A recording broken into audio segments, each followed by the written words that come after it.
जब भी आप किसी के घर जाएं तो ना तो अपने पैसे का बखान करें, ना ही अपनी दौलत का। किसी को किसी से कोई सरोकार नहीं रहता। तो मेरे साथ भी कुछ ऐसा ही हुआ था, तो मैंने उस घटना को लेकर ये लिखा था कि जब भी मेरे घर आना, मिलना हो जब भी मुझसे, मिलना हो जब भी मुझसे, बेतकल्लुफ घर चले आना। वाह। पसंद हो मुझे जो नगमा, पसंद हो मुझे जो नगमा, दर पर मेरे गुनगुनाना। वाह। जो हुआ मैं घर पर मौजूद, तो मैं भी गुनगुनाऊंगा। वाह। आप बाहर से गुनगुनाएंगे तो मैं अगर घर पे हुआ मैं अंदर से गुनगुनाऊंगा। खोल दरवाजा अंदर बुलाऊंगा। पसंद हो जो तुम्हें सब खिलाऊंगा। पर तुम भी चंद बातें याद रखना। हाँ, पर तुम भी चंद बातें याद रखना। शेखी को अपने पास रखना। शेखी को अपने पास रखना। दौलत से तुम्हारी मुझे सरोकार नहीं। राइट। बंगले गाड़ियों से मुझे प्यार नहीं। रुतबा तुम अपना मुझे ना दिखाना। रुतबा तुम अपना मुझे ना दिखाना। आते वक्त जरा घर छोड़कर आना। वाह। मेरे घर में शेरो शायरी बसती है। मेरे घर में शेरो शायरी बसती है। कहानी कविता यहाँ हंसती है। अदब से तुम जरा पेश आना। अदब से तुम जरा पेश आना। दिल को मेरे कभी ना दुखाना। दीवारों पर यहाँ गजलें गढ़ी हैं। आए हाय। दीवारों पर यहाँ गजलें गढ़ी हैं। छत पर ढेरों नज़्में लिखी पड़ी हैं। वाह। छत पर ढेरों नज़्में लिखी पड़ी हैं। हर एक कोना कहानी कहता है। हर एक कोना कहानी कहता है। जो पढ़ लेता है वही मेरे दिल में रहता है। वाह। जो पढ़ लेता है वही मेरे दिल में रहता है। जब जज्बात अल्फाजों में ढल लेते हैं। जब जज्बात अल्फाजों में ढल लेते हैं, तब हम घर से बाहर निकलते हैं। जो ये समझे हम उन्हीं से मिलते हैं। सही बात है। जो ये समझे हम उन्हीं से मिलते हैं, वरना वो अपने और हम अपने घर में रहते हैं। सही है। आप भी सोच लेना दर मेरा खुला है। आप भी सोच लेना दर मेरा खुला है। आते वक्त क्या लाना और क्या छोड़ना है। आते वक्त क्या लाना क्या छोड़ना है। और एक कविता जो है, जो थोड़ी लंबी है, मैंने अभी हाल ही में लिखी है। जी, स्वागत। तो असल में तो ये कुछ कहानी बननी चाहिए, तो शायद मैं बन भी जाएगी, कहानी भी बन जाएगी। कहानी भी इसको बनाऊंगा। जैसे हमारे मुक्ति बोध जी कहा करते थे कि मेरे को ऐसा लगता है कि मेरी हर कविता पे एक कहानी लिखी जानी चाहिए। जी, बेशक। तो मुझे उन्हीं का ये कथन याद आया है। इसको लिखने के बाद शायद आपको भी पसंद आए कि सुनो सुनो हम इंसानों की करनी। सुनो सुनो हम इंसानों की करनी। पड़ गई एक बार जानवरों को भरनी। हाँ, याद आ गया। पड़ गई एक बार जानवरों को भरनी। उनमें भी जाति को लेकर हुआ झमेला। नहीं, इसे तो आप असल में कहानी, एक तो कहानी भी बना सकते हैं, एक छोटा सा जो है ना नाटक का रूप भी दे सकते हैं। हाँ जी, याद आया जब आपने सुनाई थी रचना। बिल्कुल, बहुत अच्छा सुझाव दिया। जी। बाल नाटक, एक बाल नाटक का रूप दे सकते हैं आप इसे।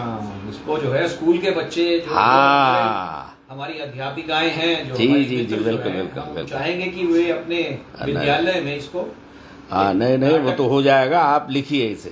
हाँ जी, तो आप कविता फिर मैं दोबारा से शुरू से। शीर्षक बस इसका शीर्षक दिया नहीं है अभी। अच्छा, चलिए ठीक। सुनो सुनो हम इंसानों की करनी। हाँ, एक बार पड़ गई एक बार जानवरों को भरनी। उनमें भी जाति को लेकर हुआ झमेला। सुलझाने जंगल में लगा जानवरों का मेला। हाथी, भैंसे, जिराफ ने दिखाई औकात। ऊंचा कद, ऊंची होनी चाहिए हमारी जात। गहरी बात कह रहे हैं भाई। ऊंची होनी चाहिए हमारी जात। बिल्कुल। चीते बाघ को साथ लेकर शेर ने मारी दहाड़। सभी गुस्से से चढ़ बैठे जंगल का पहाड़। बोले रखो हमें ऊंची जाति में भैया। वरना कर देंगे सबकी ताता थैया। हाँ। शेर बोला, हमसे मुकाबला करते हो नादान, हमसे मुकाबला करते हो नादान, देखते ही हमें भाग जाते हो छोड़कर मैदान। राइट। हम तुम सबको मार कर खाते हैं, हाँ, तभी तो जंगल के राजा कहलाते हैं। कहलाते हैं। हम जंगल के सारे कानून बनाते हैं और तुम सबसे मार मार कर मनवाते हैं। जी। हमारी ये बड़ी लाक्षणिक पंक्ति है। हाँ जी, फिर से पढ़िए इन दोनों पंक्तियों को कि हम तुम सबको मार मार कर खाते हैं, हाँ, तभी तो जंगल के राजा कहलाते हैं। हम जंगल के सारे कानून बनाते हैं। जी जी जी। हम जंगल के सारे कानून बनाते हैं और तुम सबसे मार मार कर मनवाते हैं। वाह। हमारी जाति होगी सबसे ऊंची, सुन लो। हमारी जाति होगी सबसे ऊंची, सुन लो। बाकी जातियों का कर फैसला, यहाँ से निकलो।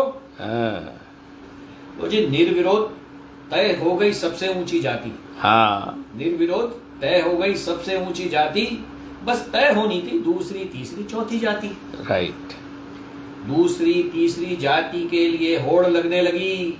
ध्यान दीजिए गुरुजी, दूसरी तीसरी जाति के लिए होड़ लगने लगी। समीकरण, आरक्षण, मुफ्त में रेवड़ियां बंटने लगी। बाहुबली बड़े जानवरों ने हथियाई दूसरी जाति। बिल्कुल। बंदर, सूअर, भेड़िए को बस मिली तीसरी जाति।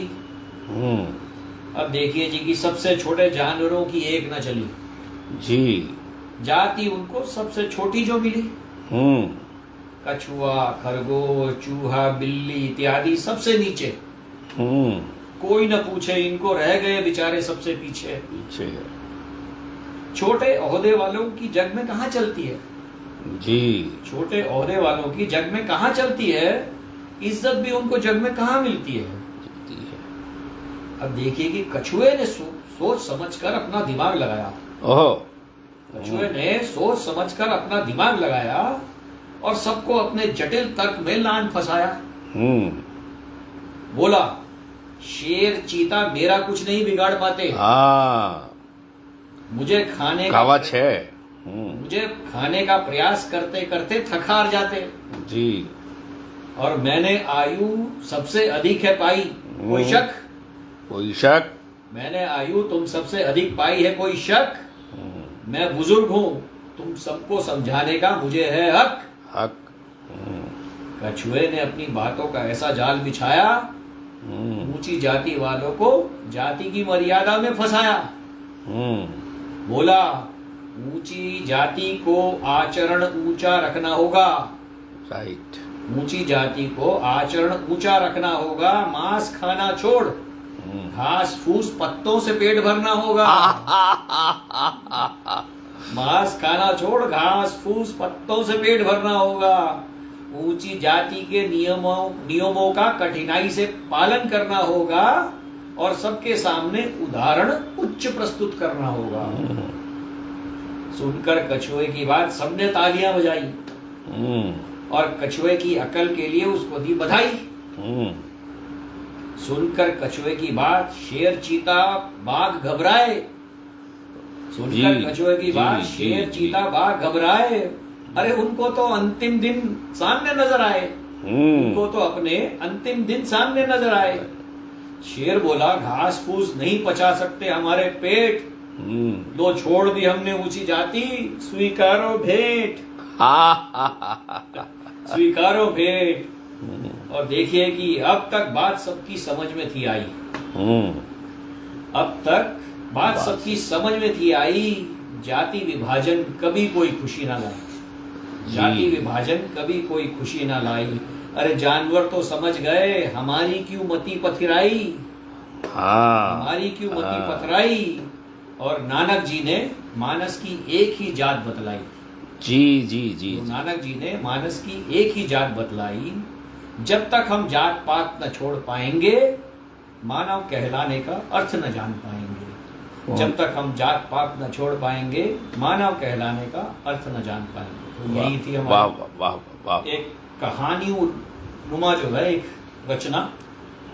अब देखते हैं इस रचना का कैसे ये और आगे चलती है, क्या इसका नाटक होता है, कहानी बनती है, आप इसका रूपांतरण कर सकते हैं और वैसे भी मंच पर इस रूप में भी पढ़ी जा सकती है।